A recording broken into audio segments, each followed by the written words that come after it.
Bismillahirrahmanirrahim. Assalamu alaikum. Dear students, I am Mudassir Ali Sharif. Students, chemistry second year chapter number 5 और आज का हमारा topic है perchloric acid. तो students आइए स्टार्ट करते हैं आज का टॉपिक।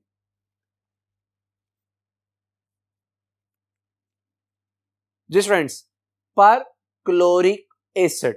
स्टूडेंट्स ये जो परक्लोरिक एसिड है इसको हम अगर केमिकल फार्मूला से लिखें तो इसका फार्मूला है HClO4।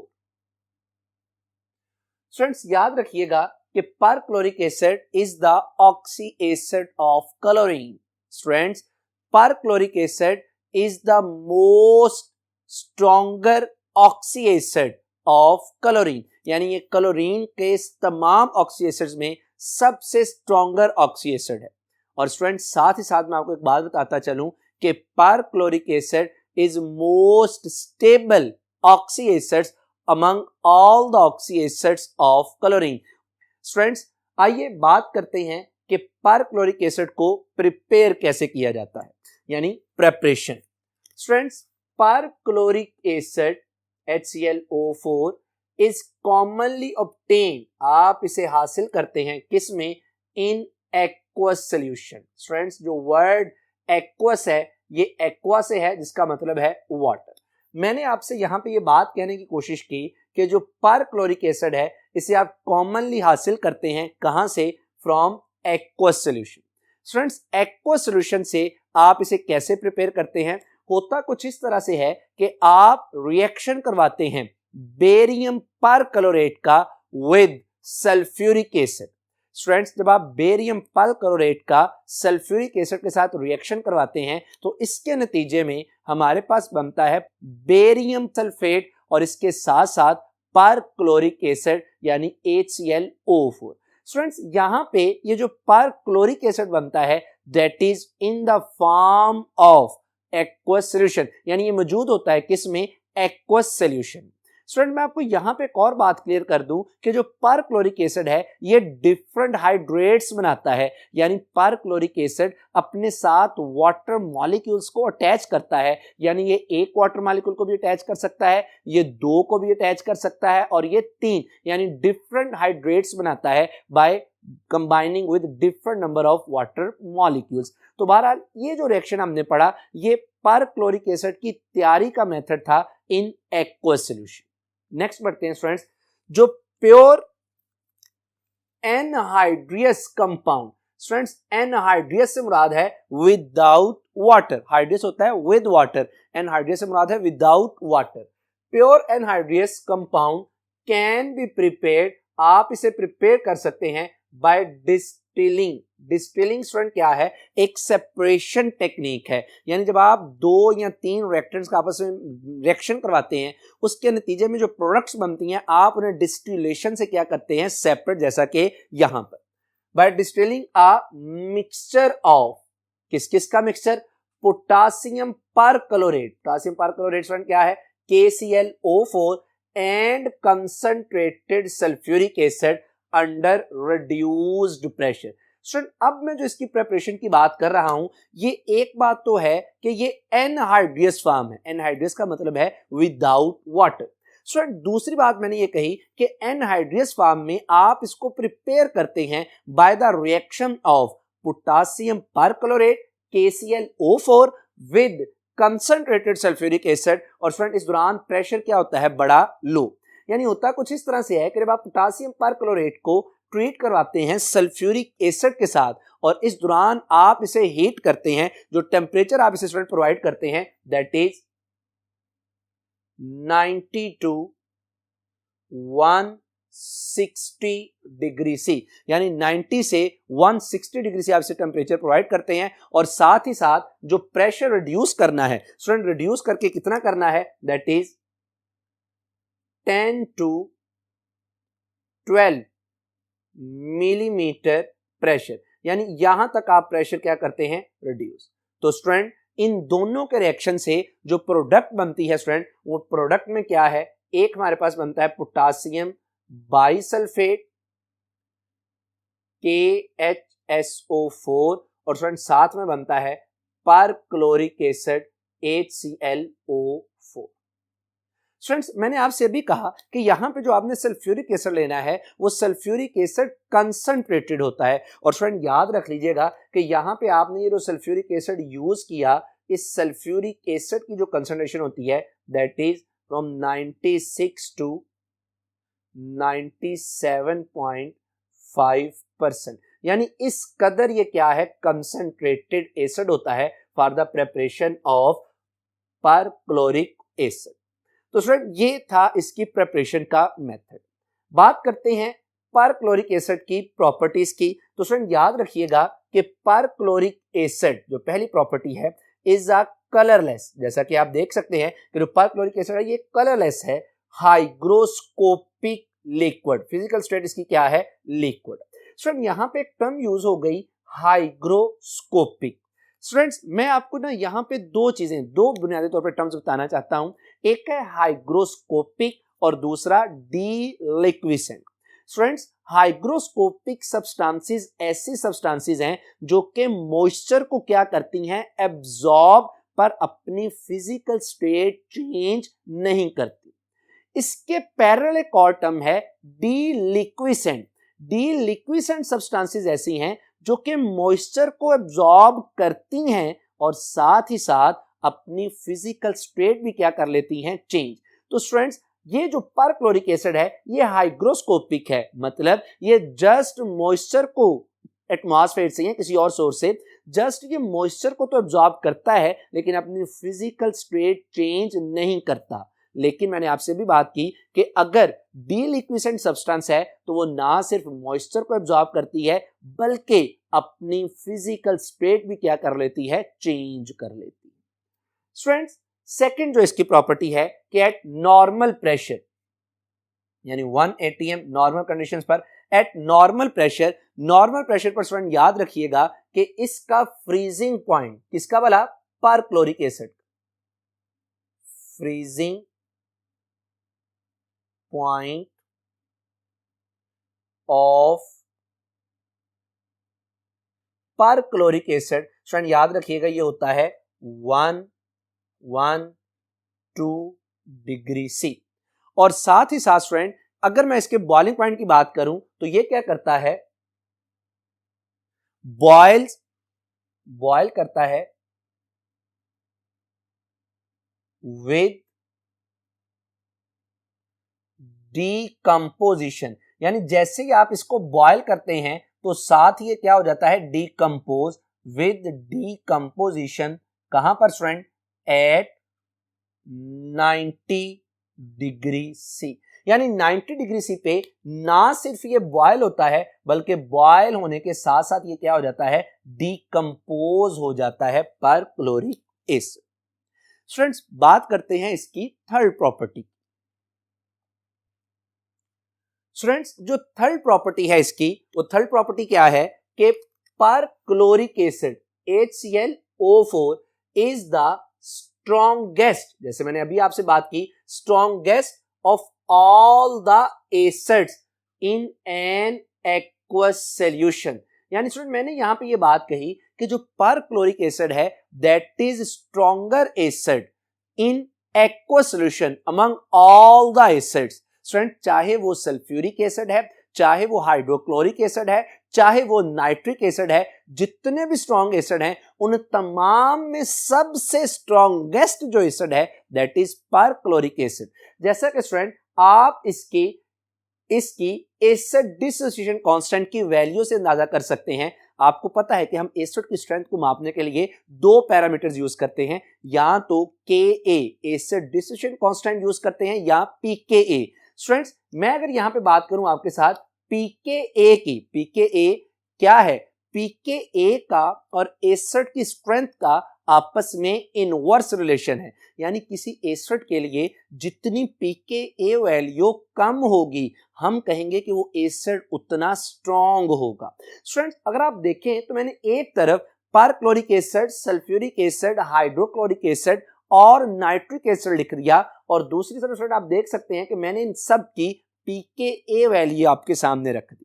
तो जैसा कि मैंने स्टूडेंट्स आपसे अभी कहा कि जितनी किसी एसिड के लिए pKa वैल्यू कम होगी वो एसिड उतना क्या होगा, स्ट्रॉन्ग होगा। तो आप देख सकते हैं कि इसमें सबसे कम जो pKa वैल्यू है that is for perchloric acid. इसका मतलब ये हुआ कि परक्लोरिक एसिड बकिया तमाम एसिड्स की निस्बत क्या होता है, स्ट्रॉन्गेस्ट एसिड होता है। तो बहरहाल स्टूडेंट्स जब आप इसको परक्लोरिक एसिड को वाटर में ऐड करते हैं तो स्टूडेंट ये कुछ आयोनाइज होता है इस तरह से कि आपके पास बनता है हाइड्रोनियम आयन H3O+ और साथ में स्टूडेंट बनता है क्लोरेट आयन। अब जरा स्टूडेंट गौर कीजिएगा कि यहां से एक और नतीजा भी निकला कि यहां पे जरा गौर करें, ये क्या है, परक्लोरिक एसिड HClO4। जब स्टूडेंट ये आयोनाइज हो जाता है तो इसका जो कंजुगेट बेस बचता है वो है perchlorate, that is perchlorate ion. Student इसका मतलब ये हुआ कि ये जो परक्लोरिक एसिड है इसने कितने H पॉजिटिव रिलीज किए, तो आप कहेंगे सर इसने एक H पॉजिटिव रिलीज किया। तो मैं कहूंगा कि perchloric acid is mono basic acid. Student monobasic acid ऐसा एसिड जो एक H पॉजिटिव रिलीज करे that acid is called monobasic acid. और यहां पे परक्लोरिक एसिड ने एक H पॉजिटिव रिलीज किया जिसकी वजह से मैं ये कह रहा हूं कि perchloric acid is a monobasic acid. Student fourth इसकी जो प्रॉपर्टी है जरा गौर कीजिएगा, pure perchloric acid decomposes explosively, explosively माना धमाके से, व्हेन हीटेड, यानी जब आप प्योर परक्लोरिक एसिड को हीट करते हैं तो ये एक्सप्लोसिवली धमाके के साथ क्या हो जाता है, डीकंपोज हो जाता है, अपने कंपोनेंट्स में टूट जाता है। दैट इज वाई, इसी वजह से इट इज स्टोर्ड, आप इसे स्टोर करते हैं किसकी शक्ल में, and is store and used as, किस तरह से यूज करते हैं, ये इंपॉर्टेंट एमसीक्यू भी है student, 67% solution in water.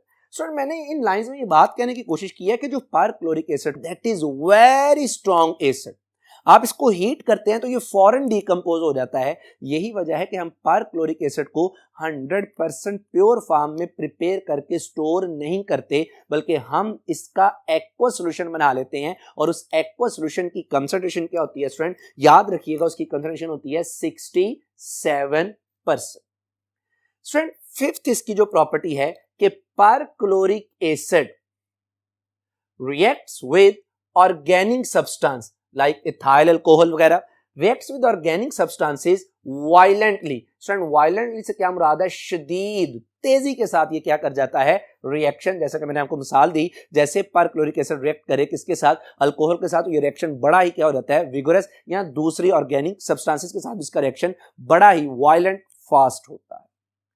Students अब आ जाइए हम बात करते हैं perchloric acid as oxidising agent. Student again मैंने आपको बताया हुआ है कि ऑक्सीडाइजिंग एजेंट क्या होता है, जो किसी दूसरे की ऑक्सीडेशन करे और खुद क्या हो, रिड्यूस। इसमें स्टूडेंट्स दो बातें हैं कि जो परक्लोरिक एसिड है it is weak oxidising agent. जो परक्लोरिक एसिड है नो डाउट ये ऑक्सीडाइजिंग एजेंट है, पर वीक कब भला, इन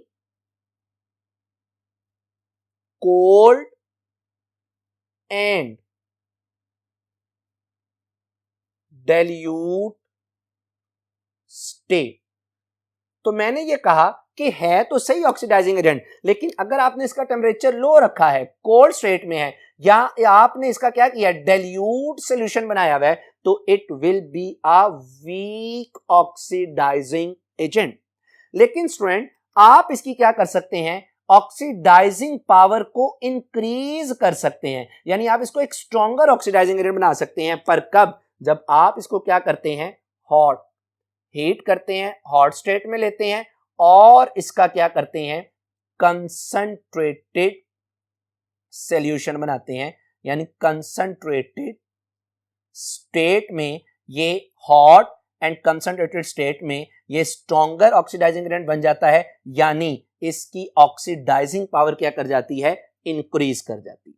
अब लॉजिक क्या है स्टूडेंट्स, आपने ये 12 दफा पढ़ा है कि जब भी आप किसी रिएक्शन का, रिएक्टेंट का टेम्परेचर इंक्रीज करते हैं, आप उसकी कंसंट्रेशन इंक्रीज करते हैं तो उसकी रिएक्टिविटी क्या कर जाती है, इंक्रीज, जैसा कि यहां पे परक्लोरिक एसिड के केस में होता है। स्टूडेंट्स नेक्स्ट जरा देखिए, नेक्स्ट मैं बात करने जा रहा हूं डिसॉल्विंग पावर, यानी डिसॉल्व करने की जो सलाहियत है ऑफ परक्लोरिक एसिड। जो dissolving power of perchloric acid है इज इनहेंस्ड, इज इनहेंस का मतलब होता है इंक्रीज कर जाना, बढ़ जाना, इज इंक्रीज, इज इंक्रीज किसकी वजह से, ड्यू टू, किसकी वजह से student, due to its oxidising strength, due to its oxidising strength. यानी मैंने स्टूडेंट्स ये बात कही कि जो परक्लोरिक एसिड है ये बहुत सी सब्सटेंसेस को अपने अंदर ऐड कर लेता है। वो अपने अंदर ऐड किस वजह से करता है, क्योंकि ये एक अच्छा ऑक्सीडाइजिंग एजेंट है। स्टूडेंट्स जैसा कि आप देख सकते हैं कि जब आप क्या करते हैं, जिंक को ऐड करते हैं परक्लोरिक एसिड में, तो यहां से बनता है zinc perchlorate along with hydrogen. Students अब यहां पे मैं दो बातें करने लगा हूं कि ये जो जिंक परक्लोरेट बना है that is soluble in water, यानी जिंक डिसॉल्व हो गया परक्लोरेट की शक्ल में पानी के अंदर, और ये डिसॉल्विंग पावर किसकी वजह से आई, जब इसने रिएक्शन किया परक्लोरिक एसिड के साथ, वहां से क्लोरेट बना और इसकी क्या हो गई, पानी में सॉल्युबिलिटी इंक्रीज कर गई। ये जो क्लोरेट्स हैं, परक्लोरेट्स हैं, they are soluble in water.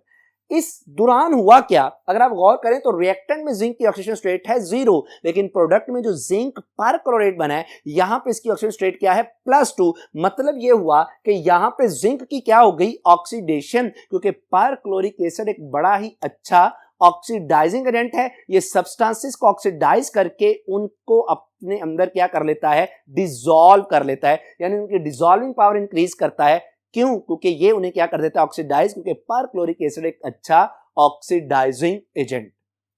Students next जरा देखिएगा, due to its oxidising effect, acidic strength and solubility of its salt. Oxidising बड़ा अच्छा एजेंट है, एसिडिक स्ट्रेंथ सबसे स्ट्रॉन्ग एसिड है, और मैंने अभी बताया कि परक्लोरेट्स की क्या होती है, सॉल्युबिलिटी ज्यादा। तो सॉल्युबिलिटी ऑफ इट्स साल्ट, इसका हमें क्या फायदा होता है कि it is